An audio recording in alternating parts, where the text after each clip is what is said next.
IGBT inverter wheeling machine, nagtitrip ang breaker ng bahay kapag isinasaksak. At kita nyo naman mga idol mamansir, umilaw yung ating test valve. So ibig sabihin nag-high ampere.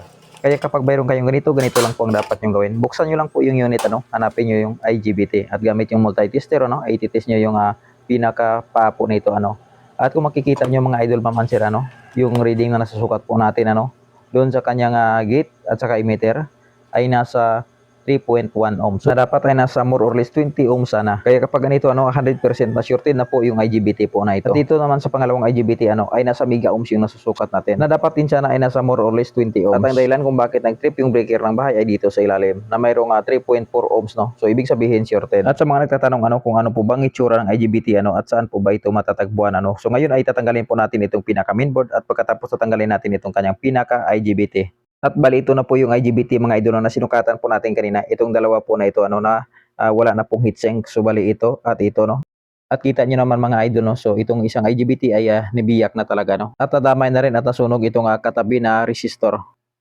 So kapag dito bago kayo magpalit ng IGBT ay papalitan niyo muna lahat ng mga nasusunog po na resistor po na yan, Check niyo lahat pati yung kanyang SMD na capacitor at saka yung kanyang diode.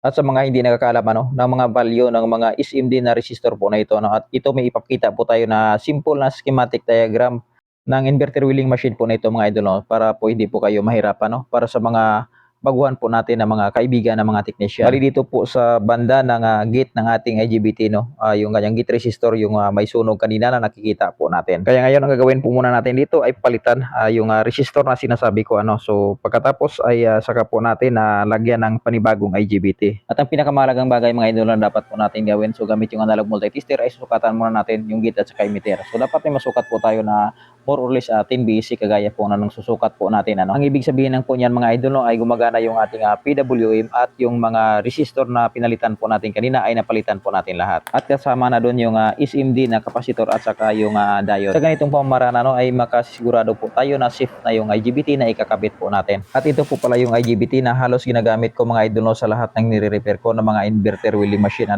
Yung value po nito ay 50T65 FD 1, So ibig sabihin na 50 ampere 650 volts. At sa mga nagtatanong kung saan po nakakabili nito ng original mga idol, at saka hindi fake, so nasa comment section po yung link.